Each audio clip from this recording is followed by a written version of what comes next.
Hey there, everybody. Podo here from Sea of Tranquility. Welcome to another episode of Album Homework Assignment. Thanks so much for joining us here on this Sunday morning. We've got going head to head on this particular episode, both from In the Prague Sea and one also from 4 Fusion Friday. We got George Lamie and Ken Golden, the professor of Prague. Hey. Good morning, gentlemen. Hey, how are you? I thank you both for coming in at the 11th hour to do a little homework assignment for us, because as we've talked about quite a bit here on this show, these are getting harder and harder to schedule, especially in the summer. People need to obviously take time to listen to an assignment. They need to take time out of the day to record them. So it's generally a little bit harder to juggle these in the summertime because everybody is so busy. But both of these fine gentlemen were like, yes, we'll take the challenge. We will come in and help out in your time of need, Pete. So they both had roughly 4 or 5 or 6 days, not even, to listen to their albums, but they are ready to talk about them. So, Ken. Well, thankfully, me and George, we have no lives, so it was no big deal, right, cool. Right, George? Yeah. Yeah. What the hell? I'll do it. So, all right, you want me to start off? Yes, go ahead. Sorry. So, what George gave me was band. I'm tough because I've heard a lot of stuff. I got a lot of music sent my way, but George has this niche, and George is very much into fusion. I like fusion, and he has this peculiar obsession with Japanese female fusion players, and he gave me Kaio Sen. You like my nice. My prop? Nice. You're doing a Jamie Laszlo thing today. Well, it. George, actually, I was surprised. I thought the joke was going to be like I printed it out and be like to send a little square, but actually it printed out pretty well. So they are a Japanese. I'm calling them a prog rock duo. Kiyomi Otaka on organ and keyboards, and Senri Kawaguchi on drums. And George, please feel free to correct me because I'm sure I'm going to make mistakes throughout this.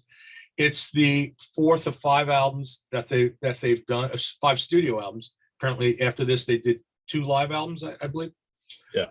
Very high energy playing from both of them. Miss Otaka, she mostly concentrates on organ as her main keyboard. Her playing is has more of a jazz influence rather than rock. I hear more Joe DiFrancesco than I do Keith Emerson in her playing. Miss Kawaguchi, I thought she was phenomenal, and not to downplay Miss Otaka, but I thought Miss Kawaguchi was, for me, maybe a little more impressive of the two. She plays a lot of speed. She has tremendous attack on her kit. I heard something that was kind of I'd call it like Bruford-esque, if that's is that a verb? Sure. So and the tracks where it's just the two of them, it's a pretty solid crossover of jazz and rock. It has the rock energy from the drum kit, but the organ work seems to draw more from the jazz realm. Where I found the album more interesting is when all the guests are brought in. And then, and I was familiar with 2 of them. They were old names for me. So the first track where they brought in a guest is a track called Altered Destination. And that was kind of weird. It features this cross-dressing metal guitarist named Hizaki, who plays in the Japanese visual Kai metal band Versailles. And I mean, at first I thought Hizaki was a woman, and I was like, oh, so this is going to be like this all-female theme, but it turns out that Hizaki's a guy. But this whole visual K thing it's a whole universe unto itself, and that's a little lost on me, but I guess So Hizaki's a pure metal shredder, and his playing moves the music squarely into this sort of heavy prog rock universe. And the core of the track is a showcase for him. But then it sort of bounces back into the jazz realm when Miss Otaka takes a solo, and then she starts going old Jimmy Smith on us. And I thought it was really good stuff. I liked that a lot. Then you had the track Tiki Tiki. I noticed that all of a sudden I noticed there's a bass line. And then George had given me a printout of the liner, and I saw that there's a bass player. And Yukiko Shibutani, I know absolutely nothing about her, but she's there, and she pops up now and then. She's not super prominent on all of the tracks, but she's there. Let's see. Caddy Angel, the bass player, she offers up this funky bass line, and there's some marimba, which seems to keep pace with the organ. Life Various is another track. It introduces a totally different tone to the organ. It may actually be a synthesizer. It was hard for me to tell. I don't know if George, if you were able to tell. I just can't tell. Yeah. It starts out at a slower pace piece, and then it picks it up towards the end. And actually, that track actually reminded me of early ELP. I thought, excuse me, I think I'm about to sneeze.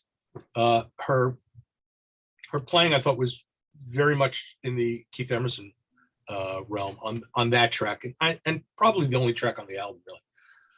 Then there's a track called Podo. So I thought that was a lot of fun. It has this totally over-the-top shredding from Kelly Simmons. Years ago, I used to sell CDs from Kelly Simmons' Blind Faith. He was like a neoclassical shredder, kind of like reminded me of Joe Stump. He adds like a totally. I remember the name. Kelly Simmons or Joe Stump. Yeah. Well, Joe Stump certainly, but Kelly. Yeah, Simmons, it's from that category, and he's a Japanese guitar player. Takes an anglicized name, and he adds a totally different element to the two ladies, but it's very energetic. He kind of set the pace for them. They're kind of catching up, and eventually, like all hell breaks loose. And I thought that was a lot of fun. I enjoyed that. Come On Over is kind of a transition, features another guitar player, Koichi Yabori. He's the guest guitarist, and he was the main guy from the Japanese fusion band Fragile. To me, he's kind of like the prototypical fusion player, and he complemented their music very, very well. Ms. Otaka, she kind of sets the organ off to the side, and she concentrates on piano for the good part of it. The track kind of morphs into this spotlight for Kawaguchi. She takes this drum solos, pretty kick-ass. And then the organ makes a return as the track, winds down. Then you had the last track. It's just the two women again. And there's some synthesizer noodling on there. That's pretty cool. It's just sort of kind of like a bookend to the opening track. This was a good album. I was impressed. I would have liked to have heard a little more variety from the keyboard sounds, maybe a little more synthesizer, maybe some other textures and stuff. It's the organ and the synthesizer. If maybe, throw some Rhodes in there, some Fender Rhodes, God forbid, a Mellotron, or give me some Mellotron samples or something, but no, it was quite good. I actually had a question for George. Is Yabori related to them in any way? Yabori is in a relationship with Otaka. I had a feeling he seemed to kind of promote them or whatever. Is he? Yeah, I didn't know if he was a father. I don't know. I know they're together. Okay, so no, it was a good album. I think George made a good pick. So it was not a chore to listen to this album. Cool. So would you consider buying this, or maybe just listen to it online again, or would you forget all about it after today? No, I could tell you this. If it was, I'm going to hedge my answer. If it was on vinyl, I would definitely buy it. If as a CD to track down an expensive Japanese CD of this, yeah, probably not. On the other hand, if there was like a high res 2496 stream of it or something, 20, like on Tidal or Kobu, something like that, it would definitely be in my library. So, where I would buy it and put it on my server. So I put a lot of the CDs I put on my server, and I listen that way. So yeah, no, Positive, good. no, George did good. I don't know how their other albums are. I don't know what else they've done. But I'm glad that George's peculiarities came through this time. Very cool. George is the master of Japanese fusion. Senri does solo albums, so does Otaka, and Otaka is also in Cassiopeia now. Oh, really? Yeah. I never could get into Cassiopeia. To me, they were a little too Fusac-y for me. Yeah, they're fluffy. Yeah, some of those bands are like that. I hit my button for my desk, which goes up and down. I was like, what just happened there? Anyway, George, what was your assignment from Ken? All right, Ken gave me a record by a guy named John Eberson. Yep. Stash, original 1986 on vinyl, and then CD reissue the next year. And the CD reissue has 2 extra tracks, one of which is the opener, Meet Me Somewhere After Dawn. It's an acoustic guitar piece. It's kind of an unusual move to open a recording with an acoustic solo guitar piece, but I think it's cool move if you can pull it off. And you go into the original opener, I Want It So. It's a pretty simple, upbeat jam. Probably my favorite song on the album, as it turns out. I like that one. It's a nice change. The change up in that tune is cool. You got Heavy Sounds. That's another good jam. He lets the drummer get some on that one. The guy gives him some little bit space. I'm not going to try to pronounce the rhythm section's names, Swedish guy names. Then you got In Between, which is another acoustic track, but this is a band acoustic track. Nice upright bass work on this one. Then you have Chopper. That's the next tune. Pretty good. A little uneventful maybe, but a solid track. Then you have a song called Acoustic 2, which is, as you would think, another solo guitar track. Decent little piece, but not too terribly exciting. I will say I think I like him better on acoustic than I do on electric. I think he has an affinity for the acoustic. I don't know how much acoustic work he's done in his life, but I think he translates a little better to the acoustic for me. Title track is next. Not a big fan of this one. Some atonal playing on it.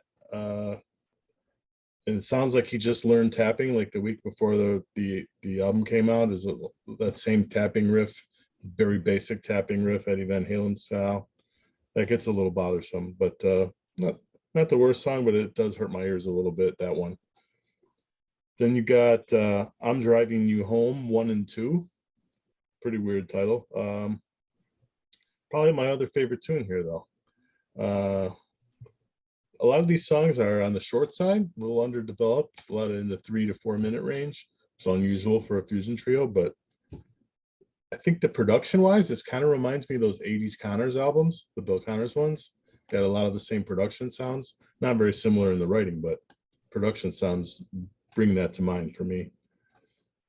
Let's see. Then you got Ocean. It's a softie. Nice melody. Kind of reminds me something I can't place. Do you get a recollection of some other song there? I do, but I can't place it. It's not a cover, but it just feels like a classical melody or something. I was trying to get it, and I could what does this sound like? I couldn't get it. I don't know. It's a good tune though. The next tune is Acoustic 1. It's kind of a throwaway piece for me. Not as good as the other one, and not as good as some of the other acoustic work on here. And you got Street Parade. This one kind of feels like he's running out of ideas for me, maybe. It's a so-so tune. Then you have Follow That Cab. This is my least favorite track. This one I think I'm just skipping this one every time, if you ask me. It's not terrible, but it's just like I've heard it all before at this point in the album. Just couldn't warm up to it. And then it closes with the other CD bonus track. This is another solo acoustic piece. Nice playing on it, definitely, but four of these kind of pieces was probably enough for me by that point. But I was familiar with this guy from a couple of 70s fusion collaboration stuff, and to me, sounds like he's totally revamped his style for this. Like, he doesn't remind me of that guy anymore. He used to play a lot more fast lines, more 70s fusion style guy, and this, it sounds like he's modernized. But he used to be in a band called Moose Loose. Yeah.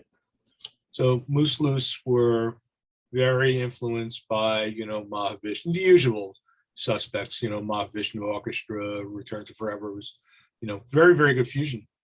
Yeah. And I sell them, by the way, if anybody wants those 2 albums there. I mean, as fusion albums go, I think those Moose Loose albums, I tried to reissue them. I think they're 2 great albums. And the other thing, George, before you destroy this record, that he's basically working with Terry Ripdahl's rhythm section. okay. These 2 guys, Bjorn Gelmeyer and Auden Cleve, they play with they played with for years with Terry Ripdahl. They're like staples of the Norwegian jazz and jazz fusion scene. I will keep quiet. They're solid on there, definitely. But yeah, I got those Moose Loose and I got the Blowout record. Right. And actually, we have the Blowout album coming. And if you guys don't know Blowout, it's just, to me, it's a treacherous fusion record. And that's on the way to us. And John is playing his ass off on that. Yeah. This is a little different. This is just distilled down to a trio like this. When we were talking about what you were going to set me up with, you said something that stuck with me. You said it's a hairy album. And I think that it's kind of an apt description. It's a little bit hairy. Yeah. Well, I don't know, take it from a guy who can use a little hair, maybe that's not a bad thing. I don't know. As we know, some guys like it hairy, some guys like it trimmed. Maybe I'm the trimmed guy. I won't go there. Yeah. So George, would you consider buying this one here? Would you maybe listen to it online occasionally, or would you forget all about it? I probably am going to forget about it. It's too much like, in my head, I equate it to a lesser version of stuff that I already have a lot of. So I probably would forget about it. Okay. For me, my history with the record was it was recorded for the Odin label, Norwegian jazz label, and they got into fusion. They were kind of like, they were doing a lot of stuff that was like ECM, and very, very well recorded. And this audiophile distributor had it because he was distributing the Odin label, and I was looking for something that wasn't just generic, jazz, whatever. And he sold me this. And it had some balls to it. It was a little different. And then I love that whole ECM sound, and I love Terry Ripdahl. So I saw the rhythm section. I'm like, oh yeah, So it was actually well after that I discovered Moose Loose. But I've had Blowout for decades. So I made the connection. So hey, I gave you a choice. This is what you picked. Yeah, It's all right. Can't win them all, right? No, is that or what? Hasidic New Wave I suggested? I think and Charisma. Oh yeah, I offered it, Pete. I don't know if you know this one. Charisma 1825? Yeah. So that, if we ever do like a show on like lost prog metal or something like that, I thought that was a great one, and George didn't have it. So he said, oh, we'll go with the Eberson. So cool. All right. Well, we got 1 and 1. That's okay. It happens.